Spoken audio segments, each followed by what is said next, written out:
Welcome to our show roll camera and টকে আপনাদের সকলকে স্বাগত। আমি সুমন। আমি সবুজ। আজকের আমাদের এক স্পেশাল গেস্ট, এক স্পেশাল এপিসোড নিয়ে এসেছি। আমাদের বোলপুর লোকসভা কেন্দ্রের সিপিআইএম প্রার্থী, যাকে লেডি রবিনহুড বলা হয়, শ্যামলী প্রধান মহাশয়া। ওনার সাথে আজকে আমরা আলোচনা করব তার পলিটিক্যাল জার্নি নিয়ে, রাজনৈতিক অভিজ্ঞতা এবং রাজনীতিতে তার সাথে কি কি ঘটেছে, তার স্ট্রাগল জার্নি নিয়ে, জীবনী নিয়ে। তাহলে দেখতে চোখ রাখুন রোল ক্যামেরা অ্যান্ড টকে।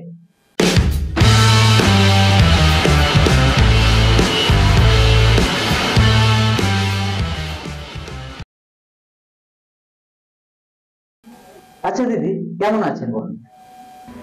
ভালো আছি। এই ইলেকশনের সময় ভালো আছেন? যথেষ্ট ভালো আছে। ইলেকশনের সময় তো ভালো থাকার কথা না। ইলেকশনের সময় ভালো থাকতে হবে, কারণ প্রচারে গিয়ে মানুষের যা আশা ভরসা মানুষ যেভাবে গ্রহণ করছে তাতে খুব ভালো। খুব ভালো লাগছে রাস্তায় বেরিয়ে, খুব ভালো লাগছে। গরম যাই হোক, যখন মানুষ বেরিয়ে আসছে তখন নিজেকে খুব স্বস্তি লাগছে। প্রচন্ড রোদ গরম। বেশ, আমাদের কয়েকটা জিনিস জানার আছে আপনার কাছ থেকে। প্রথমে জানতে চাই আপনার ফ্যামিলি ব্যাকগ্রাউন্ড সম্বন্ধে। আপনার ফ্যামিলি ব্যাকগ্রাউন্ড কি, মানে আমাদের দর্শকরা সবাই জানতে চায় আপনার বাবা মা ভাই বোন কতজনের পরিবার, কেমন পরিবার? আমার পরিবার যৌথ পরিবার। আমি একজন তপশিলি পরিবার থেকে আসা। আমার বাবা আছেন, মা আছেন, আমরা 3 বোন 2 ভাই। আমি সবার বড়। আচ্ছা। আমার 2 বোনের বিয়ে হচ্ছে, তারা এখন সংসার পাতি করছে। আমার বড় ভাই আর একটা ছেলে একটা মেয়ে, বৌমা আছে, নাতি আছে। ছোট ভাইয়ের একটা ছেলে, 2 ছেলে। তারা পরিযায়ী শ্রমিক হিসাবে মহারাষ্ট্রের পুনাতে কাজ করে। আচ্ছা। বাবা সরকারি কর্মচারী ছিলেন, উচ্চ শ্রেণীর কর্মচারী। আচ্ছা। রিটায়ার হচ্ছেন 12 জন। এখন চাষবাস নিয়ে থাকেন। আচ্ছা। আমার মানে এখনো জয়েন্ট ফ্যামিলি তো আপনাদের? মানে 2 বোনকে বাদ দিয়ে আমরা বাবা বড় পরিবার। বড় পরিবার। দিদি, আপনি তো বর্ধমান বিশ্ববিদ্যালয়ের ছাত্রী আর পড়াশোনাতে বেশ ভালো ছিলেন, আমাদের রিসার্চ বলছে। তাহলে আপনি রাজনীতিকেই কেন কেরিয়ার হিসেবে বেছে নিলেন? রাজনীতি আমার অনেক ছোটবেলা থেকে। বাড়িতে বাবা জেঠারা রাজনীতির সঙ্গে যুক্ত ছিলেন ছাত্র জীবন থেকে। এবার আমরা মিটিং মিছিল যাওয়া আসা, মানে এই জিনিসগুলো আপনি চোখে দেখতেন আর কি, যাওয়া আসা। তারপর ছাত্র জীবন থেকে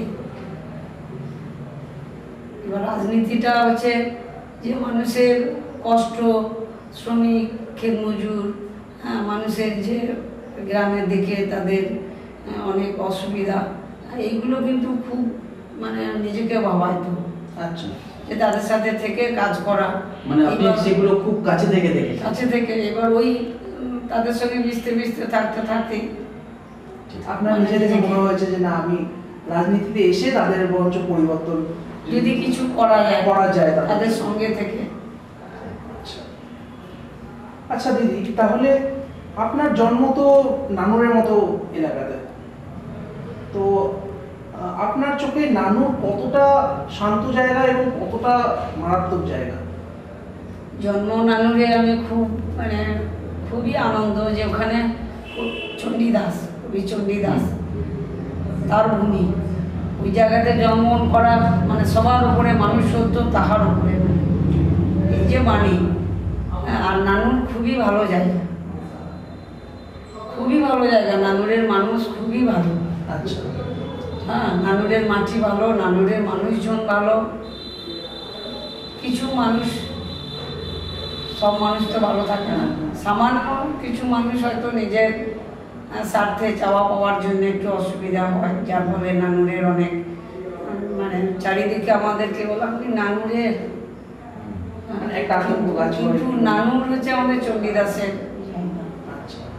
মানুষ খুবই ভালো। নানুরের মানুষ আপনাকেও খুব ভালোবাসে নিশ্চয়ই? খুবই ভালোবাসে বলি বারবার গ্রহণ করে।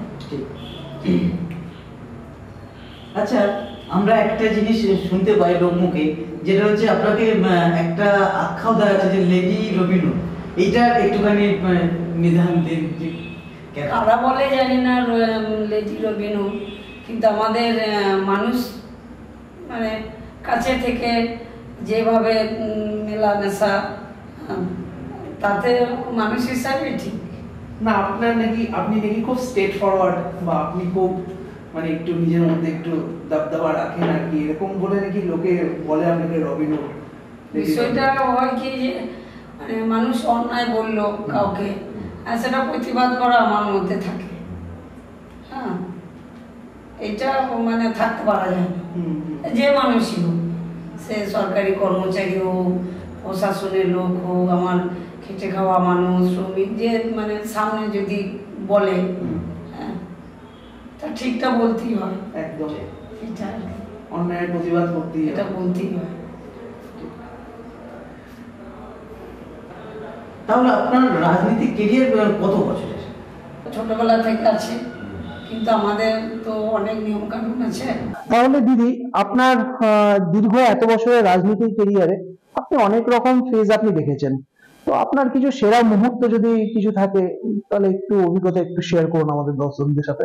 রাজনীতির তো অভিজ্ঞতা অনেক, যেহেতু মানুষকে নিয়ে কাজ করা, আর সব থেকে বড় অভিজ্ঞতা হচ্ছে যে আমরা যখন মানুষের সাথে থাকি, কাজ করি, সেখানে আমার কিছু খেটে খাওয়া মানুষ, তাদের চাহিদা এত কম, মানে বেঁচে থাকা, সামান্যতম মানে নিজেদের মানে টিকে থাকা, আর এই নিয়ে তাদের খাওয়া পড়া, এইটুকুতেই তারা কিন্তু মানে স্বস্তি।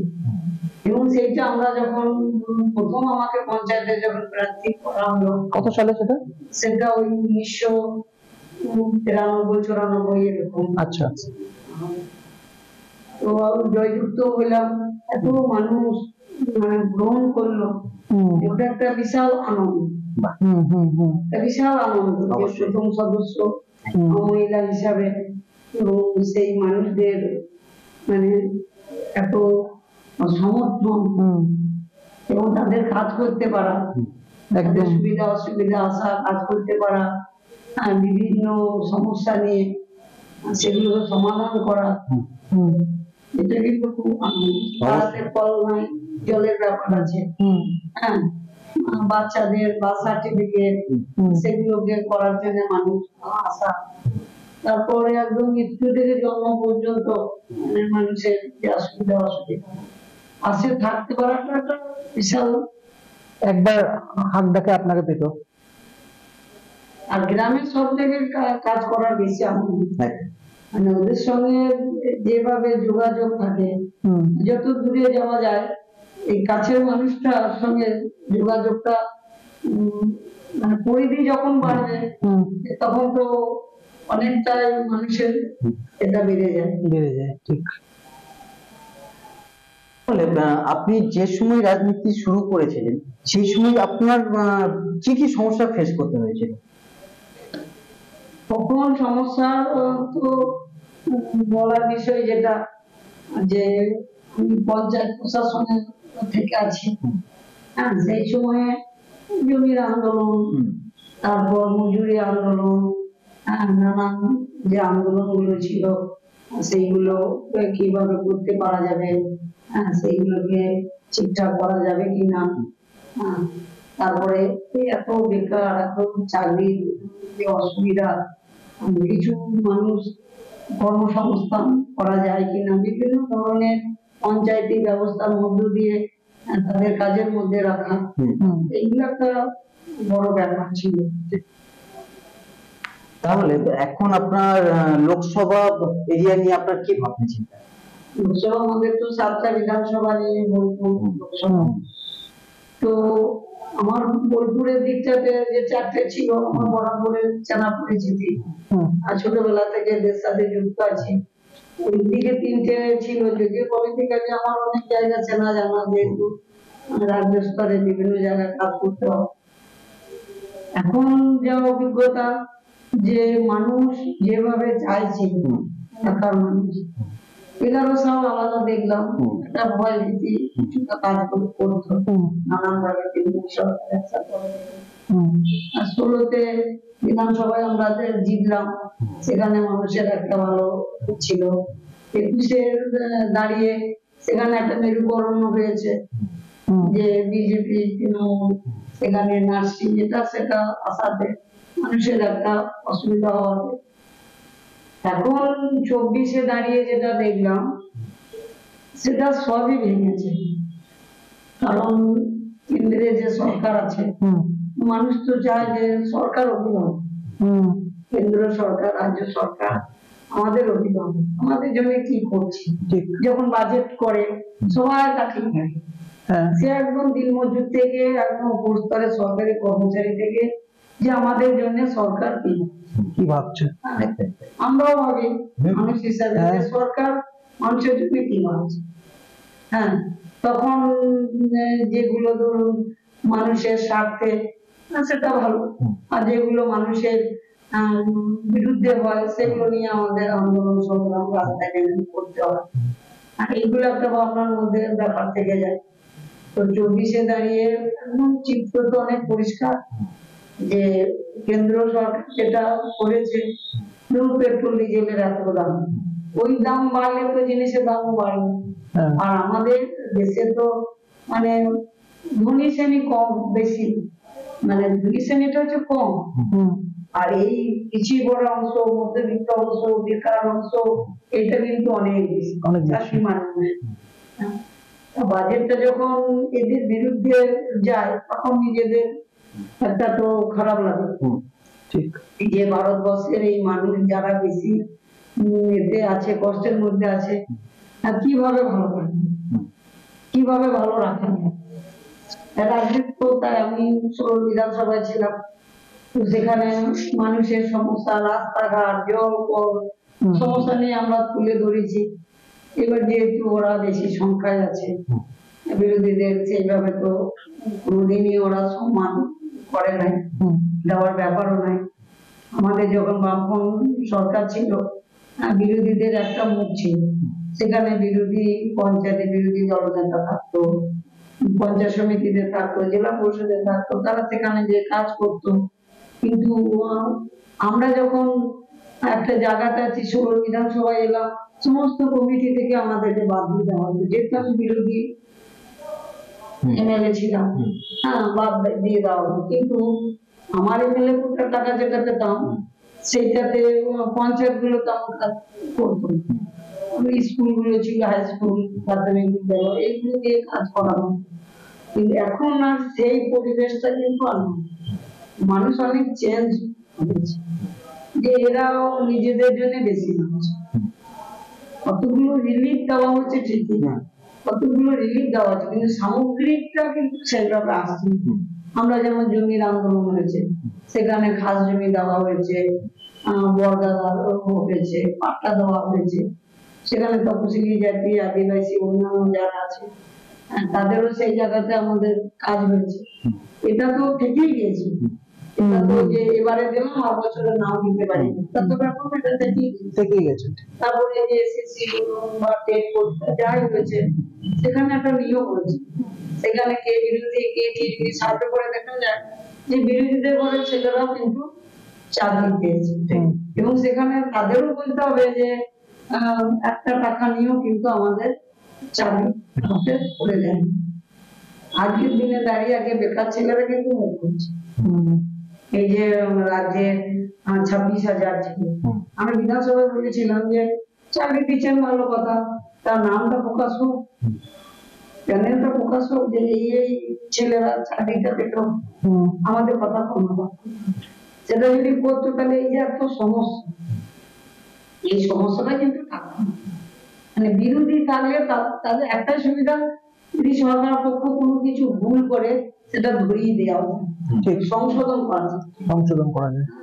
আমরা শুনেছি জ্যোতিবাবু যখন মুখ্যমন্ত্রী ছিলেন, বুদ্ধদেব বাবু ছিলেন, আমাদের স্পিকার ছিলেন আব্দুল হালিম সাহেব, বিরোধীদের কাছে আমরা শুনেছি যে উনি আমাদের আলোচনায় অংশগ্রহণ করতে দিতেন, আমরা যেটা বলতাম পরবর্তীকালে আবার ডেকে বলতেন, যে হ্যাঁ তাকে সংশোধন করা হবে, ঠিকই আছে, কিন্তু আমাদের এই সরকার সেইটুকু সুযোগ আমাদের বিরোধী হিসাবে দেওয়া দরকার।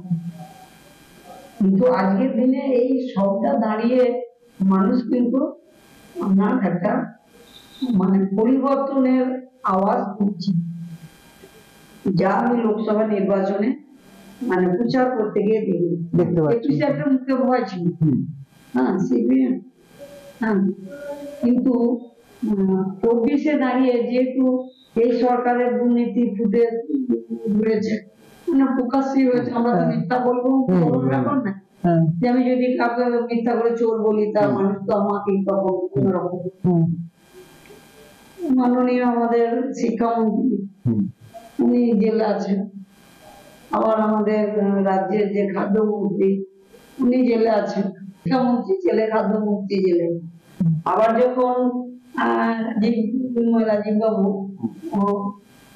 বনমন্ত্রী ছিলেন, যখন উনি বিজেপিতে গেলেন, উনি নিজেই বলছেন যে এই তো চিরকুটে আমাকে কাগজে লিখে দেওয়া হয়েছে, এই ছেলেদের ওনারাই বলছেন। আবার ওনাদের এমএলএরা বলছেন বিজেপিতে যখন চলে গেলেন, এরা যখন চাপ সৃষ্টি করছে তখন বলছে হ্যাঁ আমাকে তো হাতে লিখে দিয়েছে, এই তো চাকরি। নিজের বাড়ির চাকরিটা হয়েছে সেটাও আবার বলছে, নিজের বাড়ির চাকরিটা। তো মানুষ তো সেইগুলো দেখছে, আমি বিরোধী পক্ষ, আমি হয়তো বলতে পারি, কিন্তু ওনারা নিজেরা বলছেন। যার ফলে এবারে 24-এ নির্বাচনে মানে আমি বললেন যে আমি খুব খুশি আছি, সত্যিই খুশি আছি। মানে মানুষ আমাদেরকে জবাব চাইছে না, খালি একটাই বলতে চাইছে যে আপনারা আসুন, থাকুন, হ্যাঁ আমরা পরিবর্তন চাইছি।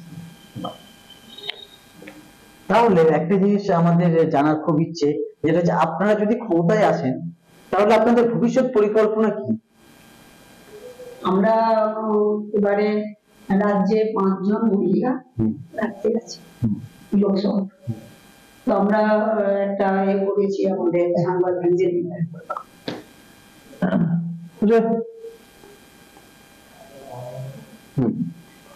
সেখানে আমরা 5 জন যে প্রার্থী আছি, জানারা খান, দীপশিতা দাও, আমি আছি, ঝাড়গ্রামের প্রার্থী আছেন আমাদের, আছে আমাদের জার্মানের দিকে দাঁড়িয়েছেন হালিম সাহেবের বৌমা আছেন, আমাদের মিস্ত্রি, আমরা 5 জন, আমরা প্রার্থীরা আছে আমাদের ছিলেন। আমাদের মহিলারা সাংসদদের জিতে আমরা মেয়েদের জন্য কি করি? প্রথমত এই রাজ্যে এবং সর্বজাতীয় ক্ষেত্রে দলিত মহিলা, আদিবাসী মহিলা অনেক ঘটনা আছে, দোষিতা হয়েছে, তাদেরকে খুন করা হয়েছে। আইনি ব্যবস্থায় তখন মানে আমরা তো কারো নাম বলি না, কিন্তু তখন দেখা যায় যে কোনো নেতা, কোনো মন্ত্রী, কোনো রাজনৈতিক দলের লোকজন, কিন্তু সেই ক্ষেত্রে বিচার পাওয়ার ক্ষেত্রে কিন্তু সেই মেয়েরা, দোষিতা মেয়েরা, তার পরিবাররা সেই বিচারটা কিন্তু পায়। আমরা বলেছি যদি আমরা জিতি তাহলে পরে আমরা একটা মানে আইনি ব্যবস্থা করব, যেখানে মেয়েরা সেখানে গিয়ে তাদের দাবি দেওয়া নিয়ে, তাদের নির্যাতন যা হবে সেই নিয়ে একটা মানে ব্যবস্থা করার একটা পরিকল্পনা আমাদের আছে, সেটা আমরা করেছি। তারপরে মেয়েদের যে কর্মসংস্থান, সেখানে বিভিন্ন ধরনের আমাদের যে রিজার্ভেশন আছে মেয়েদের, যেহেতু অর্ধেক তো মহিলা আমরা, হ্যাঁ সেই ক্ষেত্রে কর্মসংস্থানের ক্ষেত্রে, তাদের নিরাপত্তার ক্ষেত্রে সেখানেও আমাদের একটা কর্মসূচি নেওয়া হচ্ছে। তারপরে মেয়েদের স্বাস্থ্য, পুষ্টি, এইসব বিষয় নিয়ে আমাদের যে অর্থটা দেওয়া হবে, মেয়েদের ন্যাপকিন থেকে শুরু করে মানে যেটা যেটা প্রয়োজন হয় আর কি মেয়েদের, সেইগুলোকে আমরা ওই টাকা থেকে যাতে তাদের সঙ্গে কাজটা করা যায়, হ্যাঁ, এবং স্বনির্ভরের ক্ষেত্রে এইগুলো কিন্তু আমাদের একটা আমরা একটা পরিকল্পনার মধ্যে রেখেছি।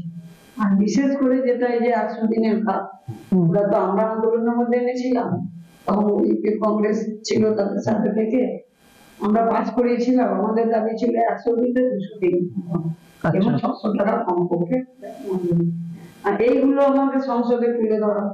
তারপরে যে বেকারদের চাকরি, কি অবস্থায় বেকাররা আছে, তাদের চাকরির দাবিতে আন্দোলন করা।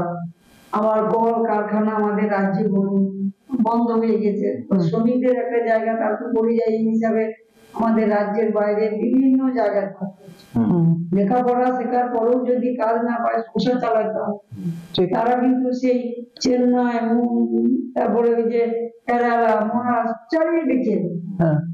করোনার সময় বলেছিল না যে করোনার ট্রেন আসছে, আমাদের ছেলেরাই তো, আমাদের রাজ্যের ছেলেরাই তো সেখানে কেউ ইঞ্জিনিয়ার, কেউ ভালো ডিগ্রি করে এখানে না দিয়ে 10,000, 6,000, 15,000, 12,000 টাকায় এই যে কর্মসংস্থানের এইগুলোকে আমাদের তুলে ধরার বিষয় সেখানে আছে। প্রতিনিয়ত জিনিসের দাম, পেট্রোল, ডিজেল, রান্নার গ্যাস দাম বেড়েছে। আমরা যেমন খাদ্যের বিষয়টা আছে, রেশনে কেরোসিন দেওয়া হতো, কেরোসিন গরিব মানুষ ব্যবহার করে, বিভিন্ন জায়গায় ব্যবহার হয় কেরোসিন। চিনি মানে সবাই পায় না, সার্বজনীন নয় চিনি, চিনিটা রেশন থেকে অনেক কিছু কার্ড আছে তারা। আচ্ছা, আমাদের রিসার্চ বলছে যে আপনি নাকি টিট ফর ট্যাট অ্যাপ্লাই করতে খুব পছন্দ করেন, যে যেমন করবে তার সাথে সেরকম আপনি করবেন। তো সেখানেই 2011-তে যখন আপনি হেরে যান, 2016-তে কিন্তু আপনি আবার ঘুরিয়ে একটা রিভেঞ্জ নিয়েছিলেন জিতে। তো এটা কি টিট ফর ট্যাট ছিল, তাই তো? বিষয়টা তো একটা এর উপরে নির্ভর করে। 11-তে দাঁড়িয়েছিলাম, সেই সময় একটু মানে মানুষের প্রতি প্রচন্ড সন্ত্রাস, প্রায় 41টা বুথে আমরা এজেন্ট বসাতে পারি, 41টা বুথে। তো সেই জায়গাতে সামান্য ভোটে হেরেছিলাম। তারপরে 16-তে আবার পার্টি দান করে। তো 16-তে মানুষও মরিয়া ছিল যে এত অত্যাচার, এত মানে নিজেদের গণতান্ত্রিক অধিকারটা সেই জায়গায় আমরা প্রকাশ করতে পারছি না, মানুষ ঘুরে দাঁড়িয়েছে। সবটাই তো মানুষের উপরে নির্ভর করবে, আমরা ব্যক্তি যেটাই বলবো সেটা কিন্তু করবে না।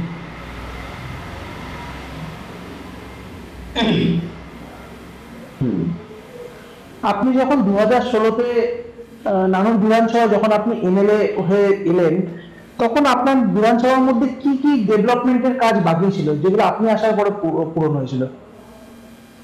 আমরা 2016 থেকে 21 পর্যন্ত ছিলাম, তার মধ্যে লকডাউনটা পেয়েছিলাম শেষের দিকে। তো আমি ওই বললাম না যে আমার যে এমএলএ ওটার যে টাকা, ওই টাকা তো আমরা নিজেরা খরচ করতে পারি না, আমরা স্কিম দিয়ে ডিএম সাহেব পাস করেন এবং এজেন্সি করতে হয়।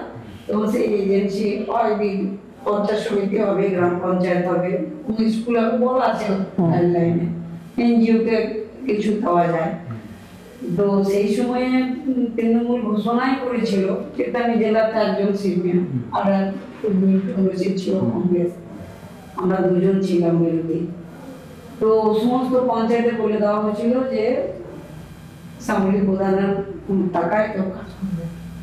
যার ফলে প্রথম 1 বছর 2-4টে পঞ্চায়েতের স্কিম দিয়েছিল, একটা করার পরে আর করে। এবার প্রাথমিক স্কুলগুলোতে জল, কল, যেহেতু মিড ডে মিল আছে, ওনাদেরকে দিয়েছিলাম, কিন্তু সব করেছিল। এবার বিষয়টা ছিল যে আদিবাসী পাড়ায় এত রাস্তাঘাট দরকার আছে। তারপরে আমাদের যেমন কিন্নার একটা গঞ্জ টাইপের, ওখানে বিদ্যুতের পোল দিয়ে ইলেকট্রিক বিদ্যুৎ দিয়ে লাইনের ব্যাপার ছিল, আলো জ্বালো না। পঞ্চায়েত বললো যে আমরা তো আমি স্কিম দেবেন, কিন্তু ওই যে পূর্বে তার টাকাটা খেতে আমরা পঞ্চায়েত ওটা করতে পারি নাই, খুব খারাপ লেগেছে। হ্যাঁ, তারপরে যেটা মানে মানুষের টাকা, এমএলএদের কি টাকা, মানুষের টাকা কাজ হবে।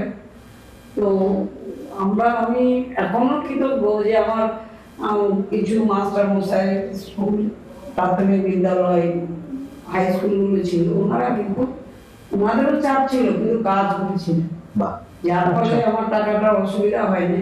শেষে লকডাউন পড়ে গেল, তখন তো আর কাজ করাই গেল না। 19-এর পরে হ্যাঁ, 19-এর পর তো আর lockdown চলে গেল। লকডাউন। তবে যদি সেই সময়ে সুযোগটা মানে ওই অসুবিধাগুলো না করতো তাহলে আরো অনেক কাজ করা যেত। তবে কোথাও গিয়ে কি মনে হয় না যে সবকিছুই আপনারা প্রতিনিধি, যে কোনো দলের প্রতিনিধি হোক না কেন, আলটিমেটলি ফার্স্ট প্রায়োরিটি হচ্ছে সাধারণ মানুষ। সাধারণ মানুষের জন্য সবকিছু করা, যদি আপনিও হন বা বিরোধী হোক, যেই হোক না কেন, এই কোথাও কি মনে হয় না আপনার? স্বাভাবিক, আমরা যখন সরকারে ছিলাম আমাদের সময়ে ধরুন এখনকার যিনি মুখ্যমন্ত্রী উনি তো এমপি ছিলেন, আমাদের সরকারের সময় কাজ করতে গেলে সেইভাবেই করতে হতো। তো হতো, যেমন আমাদের এখানে আশিস ব্যানার্জি ছিলেন, আমি তখন যেমন স্বাস্থ্যের কর্মাধ্যক্ষ ছিলাম, উনি এমএলএ ছিলেন। হ্যাঁ, তখন উনি আমাদের স্বাস্থ্য সমিতি ছিল, ওখানে একজন সদস্য ছিলেন, দিতেন পরামর্শ দিতেন, কাজ হতো। কিন্তু আমরা যখন এমএলএ হলাম আমাদের যে সমিতিতে থাকার কথা স্বাস্থ্য সমিতিতে বাদ দিয়ে দিল, দিয়ে অন্যদের সেখানে আর একজনকে সেখানে রেখে দিল। এইটা হচ্ছে যে ওদের মধ্যে মানে এটা ওদের নীতি আর কি। কিন্তু এটা ভাবা উচিত ছিল যে বিরোধীরা থাকলে ওদের ভুলটা বলবে, সংশোধনের ব্যাপার হবে। এই যে ওদের এত ভুল, এইগুলো সুযোগ পেত না, এই সুযোগগুলো পেত না, সেই হিসেবে বিরোধী থাকা দরকার। আচ্ছা, এবার আপনি 2024-এ গিয়ে দাঁড়িয়ে আপনি আপনার লোকসভা কেন্দ্রকে নিয়ে কতটা আশাবাদী? মানে আমি বলে বোঝানো যাবে না। আমাকে অনেকেই জিজ্ঞাসা করে, সাংবাদিকরা বলে দিদি কি কি ভাবছে। মানুষ যেভাবে বেরিয়ে আসছে, হ্যাঁ আমাদের সাথে আসছে, চোখে চোখ রেখে কথা বলছে, হ্যাঁ সেখানে আর এই দুই সরকারের যে দুর্নীতি, মানুষ তো ভালো, মানে ভালো মানুষের সংখ্যা অনেক বেশি, খারাপ মানুষের সংখ্যা কম। আচ্ছা, ভালো মানুষগুলো কোনোদিনই খারাপটা চাইবে না, ঠিক, কেউ চলে চাইবে, কেউ চাইবে। হ্যাঁ, যার ফলে তো একটা আশা ভরসা মানুষের মধ্যে আছে এবং তারা ভুলাইছে। তো বলছেন আমাদের দুর্নীতি তো দেখা যায় না, কিন্তু এত মানুষ আসছে, এত জনসভা হচ্ছে, এত পথসভা হচ্ছে, আর রাস্তা দিয়ে আমি 7টা বিধানসভায় ঘুরতে ঘুরতে আমি হেঁটেছি। আচ্ছা, হ্যাঁ, এই মানুষ এসেছে, কেউ ফুলের মালা পরিয়েছে, কেউ জলের গ্লাস এনে দিয়েছে, জলের বোতল দিয়েছে, নুন চিনি করে দিয়েছে, বসিয়েছে, মিষ্টি খাইয়েছে। এই যে মানুষের একটা মানে আমাদের প্রতি আস্থা ভরসা এইগুলো আছে। এবারে কিন্তু এই একটা মুখ, আর বিশেষ করে বেকারদের, এদের কিন্তু শিক্ষিত যারা আছে বড় জমা থাকে। এই যে 26,000 চাকরি গেল, তারপরে কোনো নিয়োগ হচ্ছে না, বয়স তো বাড়ছে। সে তৃণমূলেরই হোক, বিজেপিরই হোক, সিপিএম হোক, কংগ্রেস হোক, বেকারদের কোনো জাত হয় না, কোনো দল হয় না, বেকারদের কোনো জাত হয় না। তারা বুঝতে পারছে যে কি অবস্থায় আছে, শুধু সিপিএম এর বেকার। হয়তো কোথাও হয়তো কেউ প্রকাশ করতে পারছে না, আর কেউ প্রকাশ করতে পারছে। এই চাষি মানুষ, চাষির কোনো জাত আছে, চাষি চাষি, বেকার বেকার। দিদি, রাজনীতিতে আপনার পছন্দের রাজনীতিবিদ কে? পছন্দের রাজনীতি আমাদের পার্টিতে আমি বিরোধীদেরও সম্মান করি। বিরোধীতে যারা রাজনীতি করে, মানে আপনার কংগ্রেস রাজনীতি করে, মানে আপনার পছন্দের কংগ্রেস সম্মান, ভালো মানুষ যারা আছে আমাদের সম্মান। আমার রাজনীতি জীবনে আমাদের পার্টি, আমাদের সবাই ভালো, সবাই ভালো। আমাদের নেতৃত্ব, আপনার প্রেফারেন্স নেতৃত্বরা এবং আমাদেরকে সবাই মানে এত যত্ন করে রেখেছে, যার ফলে আমরা এই কাজ করি, এগিয়ে যেতে পারি, সাহস পাই, উৎসাহ আসে, সবাই ভালো। কিন্তু আমরা জ্যোতিবাবু আমাদের খুবই, আচ্ছা, বুদ্ধদেব বাবু আছেন, তারপরে আমাদের বিমান বসু থেকে শুরু করে, অনিল বিশ্বাস থেকে শুরু করে যারা ছিলেন, আমরা তো ওনাদের আদর্শে এগিয়ে যাব।